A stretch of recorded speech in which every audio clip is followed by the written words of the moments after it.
எடப்பாடி பழனிசாமி சென்ற பொழுது அவரோடு சொற்பமான சட்டமன்ற உறுப்பினர்கள் மட்டும்தான் இருந்தார்கள். எஸ்.பி. வேலுமணி வந்து நிற்கக்கூடிய சூழ்நிலையில் அவருக்கு பின்பாக ஏராளமான அதிமுகவின் சட்டமன்ற உறுப்பினர்கள் இருக்கின்றார்கள் என்பதை பார்க்கின்றோம். ஒரு பெரும் கூட்டமாக, அதாவது அதிமுகவினுடைய அதிகப்படியான உறுப்பினர்களின் ஆதரவு தனக்கு இருக்கின்றது என்பதை நிரூபிக்கும் விதமாக எஸ்.பி. வேலுமணி இன்றைக்கு தனித்து வந்திருக்கின்றாரோ, அதாவது தன்னுடைய ஆதரவாளர்களுடன் தனியாக வந்திருக்கின்றாரோ என்பதை உணர்ந்து கொள்ளும் விதமாகத்தான் இப்பொழுது நடைமுறை இருக்கின்றது. எடப்பாடி பழனிசாமி வருகை தந்த பொழுது அவர் தனியாக வந்தார். அவருடைய சட்டமன்ற உறுப்பினர்கள் சேலம் மாவட்டத்தை சேர்ந்த 1-2 நபர்கள் மட்டுமே எடப்பாடி பழனிசாமியோடு சட்டப்பேரவைக்கு சென்றார்கள். ஆனால் எஸ்.பி. வேலுமணி தனியாக வந்திருக்கின்றார். வழக்கமான நடைமுறைகளை பின்பற்றாமல் தனியாக வந்திருக்கின்றார். அவருடைய ஆதரவாளர்களான சி.வி. சண்முகம் தரப்பு சட்டமன்ற உறுப்பினர்கள், விஜயபாஸ்கர் விராலிமலையினுடைய முன்னாள் அமைச்சர், இப்போதைய சட்டமன்ற உறுப்பினரும் கூட விராலிமலையின் விஜயபாஸ்கர் உள்ளிட்டவர்கள் எஸ்.பி. வேலுமணியோடு தனியாக வருகின்றார்கள். எனவே அதிமுகவிலே நாங்கள் ஒரு தனி அணியாக செயல்பட்டுக் கொண்டிருக்கின்றோம் என்பதை எடுத்து கூறும் விதமாக எஸ்.பி. வேலுமணி, விஜயபாஸ்கர் உள்ளிட்டவர்களுடைய இந்த நடவடிக்கைகள் இருப்பதாக பார்க்கப்படுகின்றது. தொடர்ந்து அதிமுகவினுடைய பொதுச் செயலாளருக்கு எதிராக இவர்கள் ஆலோசனையில் ஈடுபடுகின்றார்கள் என்பதை போன்ற ஒரு தோற்றம் ஏற்பட்டு வருகின்றது. அதை உறுதி செய்யும் விதமாக எஸ்.பி. வேலுமணியை சட்டப்பேரவையினுடைய குழு தலைவராக அதிமுக தீர்மானிக்க வேண்டும், தேர்ந்தெடுக்க வேண்டும் என்று சொல்லுகின்றார்கள். ஏறக்குறைய 36 சட்டப்பேரவை உறுப்பினர்களுடைய ஆதரவு எஸ்.பி. வேலுமணிக்கு இருப்பதாக சொல்லப்படுகின்றது. மொத்தமாக அதிமுகவிலே 47 பேர் உறுப்பினர்களாக இருக்கின்றார்கள். அதில் கிட்டத்தட்ட 36 பேர் எஸ்.பி. வேலுமணி பக்கம் இருக்கின்றார்கள் என்று சொல்லக்கூடிய நிலையில் 11 சட்டமன்ற உறுப்பினர்கள் மட்டுமே அதிகபட்சமாக எடப்பாடி பழனிசாமி ஆதரிக்கக்கூடும் என்று சொல்லப்படுகின்றது. எனவே அதிமுகவிலே 2 கூறுகளாக சட்டப்பேரவை உறுப்பினர்கள் பிளவுபட்டிருக்கின்றார்கள் என்பதைத்தான் இந்த சட்டமன்ற கூட்டத்தொடர் இப்பொழுது எடுத்து காட்டியிருக்கின்றது. இன்னும் பேரவையிலே சட்டமன்ற உறுப்பினர்கள் பதவியேற்றுக் கொள்ளவில்லை. ஆனாலும் கூட அதற்கு முன்பாகவே அதிமுகவினுடைய உறுப்பினர்கள் 2 கூறுகளாக இருக்கின்றார்கள் என்பதை போன்ற ஒரு தோற்றத்தை அவர்களுடைய செயல்பாடு தற்போது ஏற்படுத்தி இருக்கின்றது. எடப்பாடி பழனிசாமி வருவதற்காக காத்திருந்து அவர் வந்த பிறகு மட்டுமே உள்ளே செல்லக்கூடிய அதிமுகவினுடைய உறுப்பினர்கள் இன்றைக்கு அந்த நடைமுறையை தகர்த்திருக்கின்றார்கள். எடப்பாடி பழனிசாமிக்காக யாரும் காத்திருக்கவில்லை.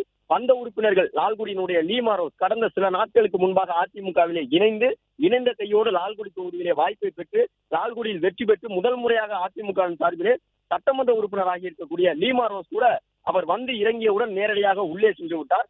அதன் பிறகு அதிமுக பொதுச் செயலாளர் எடப்பாடி பழனிசாமி வந்தார். அவரோடு சொற்பமான எண்ணிக்கையிலே 2-3 சட்டமன்ற உறுப்பினர்கள், அதிலும் சேலம் மாவட்டத்தை சார்ந்தவர்கள் மட்டுமே இருந்தார்கள் என்பதை பார்க்க முடிகிறது. அவர்கள் மட்டுமே எடப்பாடி பழனிசாமியோடு சென்றார்கள்.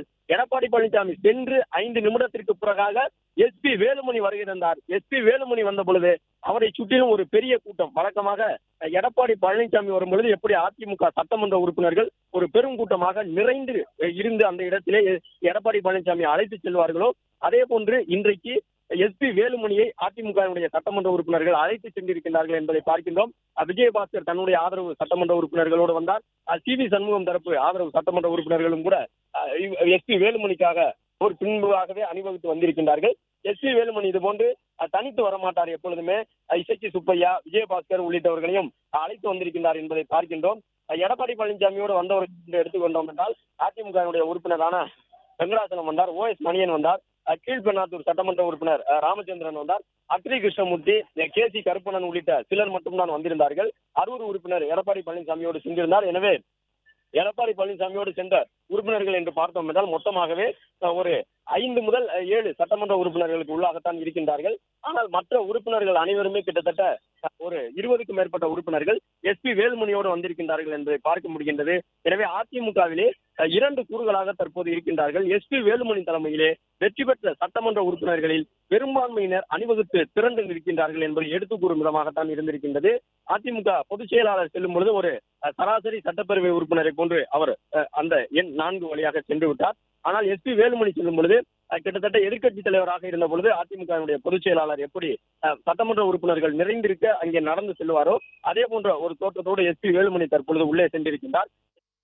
பிளே ஸ்டோர் மற்றும் ஆப் ஸ்டோரில் இருந்து பாலிமர் செயலியை QR கோடு மூலம் பதிவிறக்கம் செய்யுங்கள்.